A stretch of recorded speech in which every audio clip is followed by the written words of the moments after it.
question. À l'université de Harvard, le professeur Stephen Walt a brisé un tabou en enquêtant sur l'AIPAC.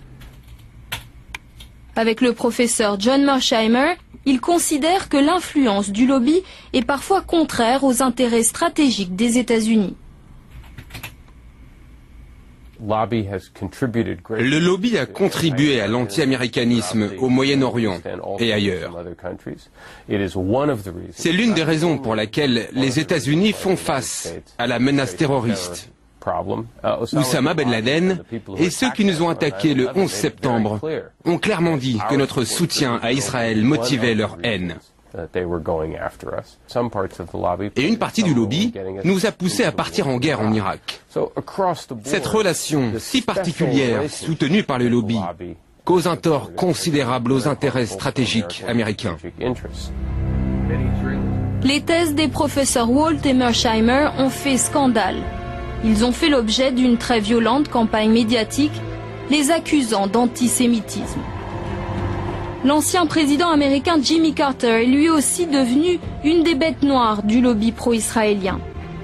Carter a pourtant négocié les accords de Camp David en 1978 qui ont scellé la paix entre Israël et l'Égypte. Ces efforts ont d'ailleurs été couronnés par un prix Nobel de la paix. Mais la publication de son livre intitulé « Palestine, la paix, pas l'apartheid » lui a attiré les foudres des partisans d'Israël. Oser critiquer la politique de l'État hébreu, c'est s'exposer à la vindicte du lobby. Il n'y a pas de débat ou de discussion. Les gens sont intimidés. Ils ne peuvent pas parler franchement ou même étudier cette question. J'ai été invité à parler dans les plus prestigieuses universités qui comptent de nombreux étudiants juifs. On m'a interdit d'y aller pour faire des conférences. La pression est énorme. L'Anti-Defamation League fait partie de ceux qui attaquent Jimmy Carter. Son président, Abraham Foxman, ne mâche pas ses mots. Nous avons un problème avec Jimmy Carter. Il est intolérant, partial. Il est tellement acquis au récit palestinien qu'il frise parfois l'antisémitisme. Dire qu'il y a un lobby juif qui contrôle la politique américaine, c'est du sectarisme. Certes, cela n'enlève rien à ses efforts pour la paix. Il a reçu un prix Nobel pour cela. Mais les gens peuvent changer. Je crois qu'il a un problème avec Israël et les Juifs. C'est son problème.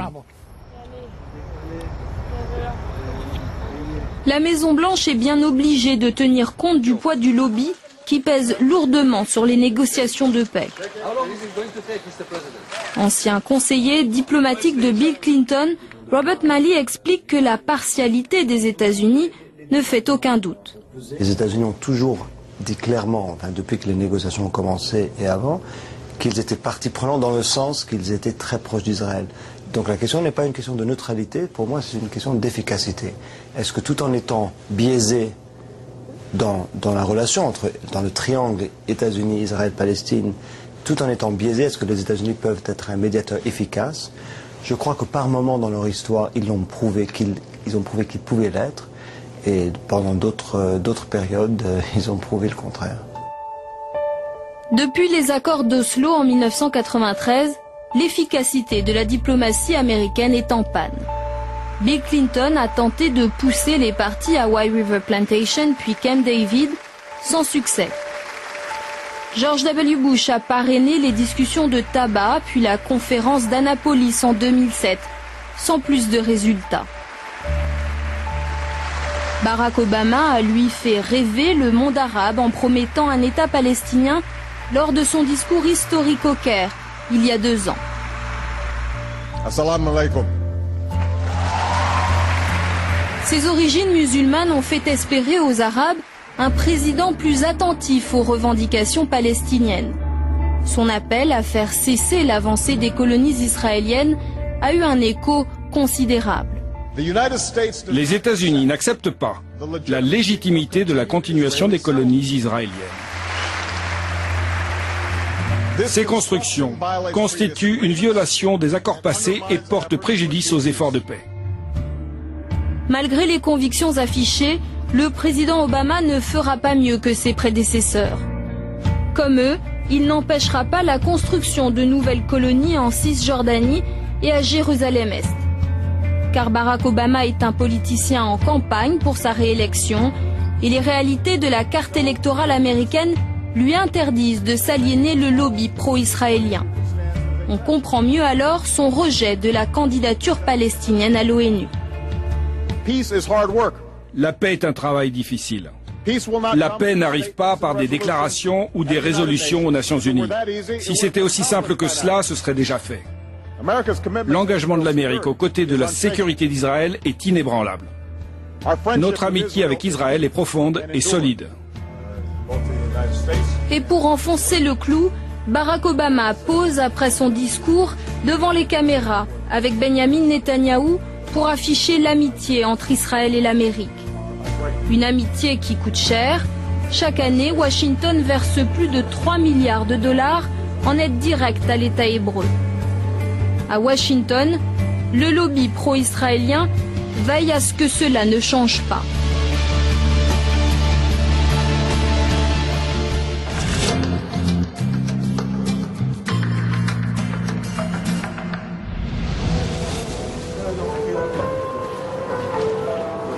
Un État palestinien est-il donc encore possible?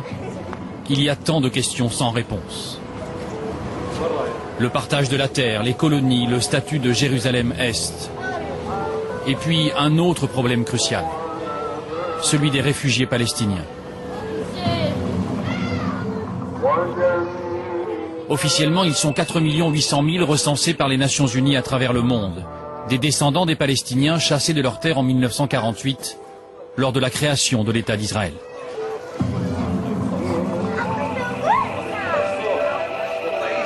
Des dizaines d'années après, ces familles de réfugiés continuent de vivre misérablement dans des camps qui devaient être provisoires.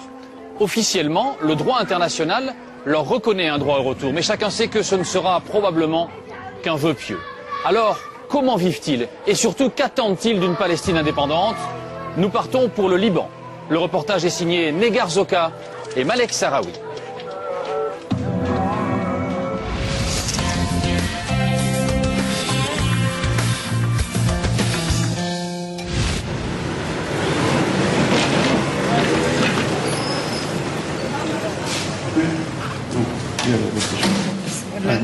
Elle a ouvert les yeux il y a 1 heure dans un hôpital de Beyrouth.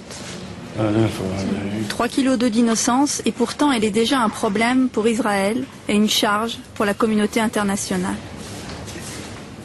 En tant que petite fille d'un réfugié palestinien, Hanan est de facto considérée comme une nouvelle réfugiée palestinienne. À ce titre, elle pourra réclamer un droit au retour sur la terre de ses ancêtres. Au Liban, on recense officiellement 425 000 réfugiés palestiniens. Près de la moitié d'entre eux vivent misérablement dans des camps surpeuplés, certains depuis plus de 60 ans. Même les plus jeunes, qui n'ont connu que le pays du cèdre, espèrent pouvoir un jour retourner en Palestine.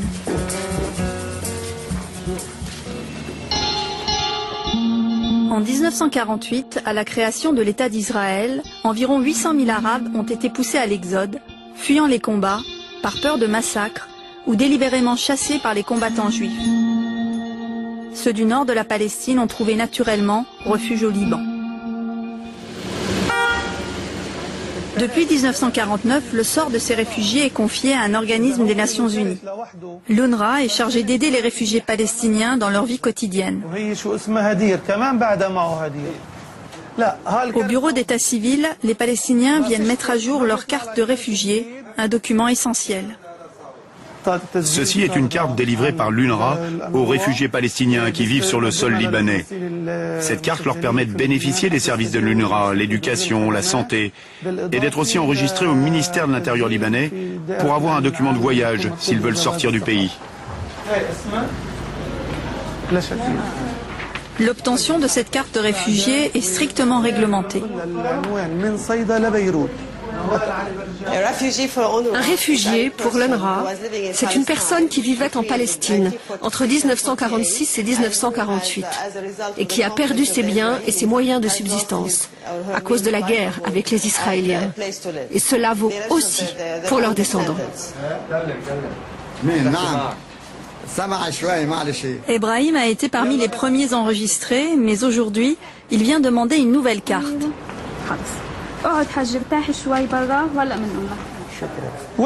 Comment est-ce que tu as perdu ta carte? Je suis sûr qu'elle a été lavée dans la poche d'un pantalon. Personne n'a osé me le dire. T'inquiète pas, Hadj, on va t'en faire une. C'est quoi ton village d'origine? Les rois des Arabes à l'époque, ils nous avaient dit qu'en 1 mois et demi, ils jetteraient les Israéliens dehors et qu'on rentrerait chez nous. Alors on est venu au Liban. Et depuis ce temps-là, on attend qu'ils tiennent leurs promesses.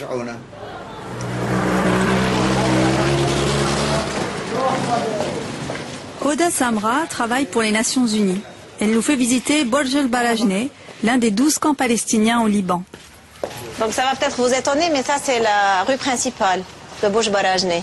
Parce qu'il y a plein de petites ruelles qu'on va voir à gauche et à droite. Mais ça c'est la route principale. Ici, 18 000 habitants s'entassent dans un petit périmètre au cœur de Beyrouth.